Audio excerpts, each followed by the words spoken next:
Today on Mysterious Writings, let's go over the postmarks. Are they a rabbit hole or subtle hint in Forrest Fenn's treasure hunt? Stay tuned.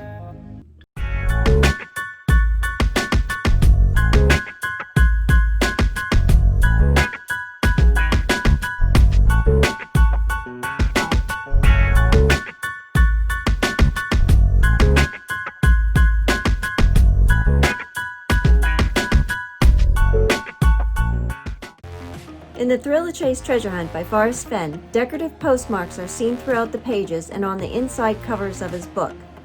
We are told we only need the poem to find the treasure chest, that the 9 clues of the poem, if followed precisely, will lead us to the chest of gold. But Forrest has said there are subtle hints sprinkled in the stories which will help us. Might the postmarks be subtle hints, or are they rabbit holes? Let's explore. The first postmarks are seen on the inside and back covers.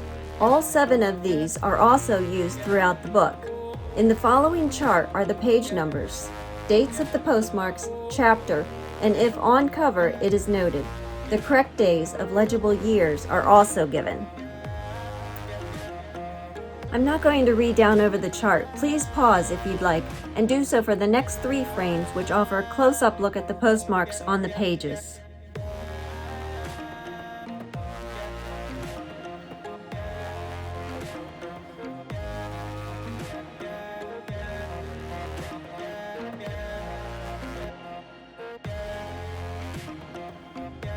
This is what I feel are the 6 top interesting facts on the postmarks. Only one postmark is on the right page of the book. This is postmark on page 51. Only one postmark is duplicated in the pages.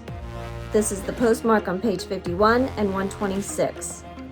Only one postmark encircles numbers of a header. This is the postmark on page 51. 2 postmarks duplicate what they encircle, and they encircle West Yellowstone. These are the postmarks on page 44 and 46. None of the days with legible years are correct. And finally, number 6. The first postmark of the pages is seen on page 16, the last on page 140. There are 34 total postmarks seen, 20 on the book pages, and 7, which are the same on the front and back covers. There are 19 unique postmarks. Here's a chart of the words encircled. The caps are the letters in the circle, as the previous images of the postmarks showed. You can pause this frame if you'd like as well. As early as 2012, Forrest made comment about the postmarks. In a post on Dow's site, the link is below, he had said, "You were not the first to figure the postmarks into some kind of equation." Later in 2013, Forrest said, and again the link is below, "A lot of people are getting numbers off the postmarks. They think they're coordinates. They just put it in a computer to figure out that's going to lead them to where the treasure chest is because it's coordinates on the ground. They go to Google Earth." Searchers were using them to give not only coordinates, but also applying them in other ways. The letters encircled, or those not, might be anagrammed. Forrest mentions different days in the book, and so maybe they connect somehow. And of course, any anomaly, like the odd one out, duplicated marks, or words encircled, feel like subtle hints to something. It has to be wondered, are the postmarks a hint or a rabbit hole? Dow had shared that Forrest told him the following.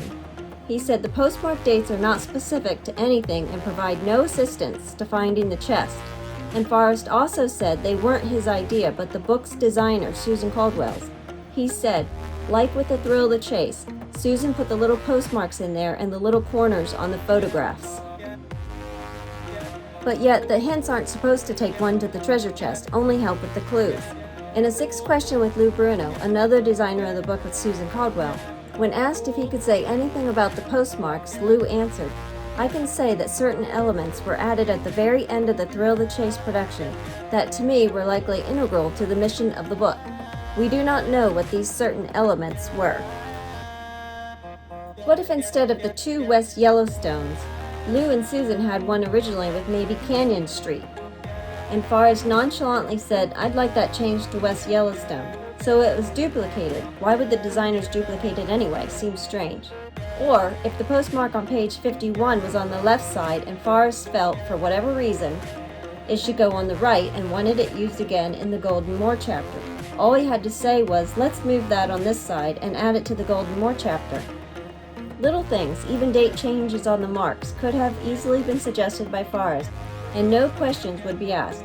If you read the 6 questions with Lou, he says Forrest has his certain demands, so we just don't know. Sure, they won't take someone to the chest, but might they help with the clues? It is for each of us to decide if the postmarks are a rabbit hole or a subtle hint.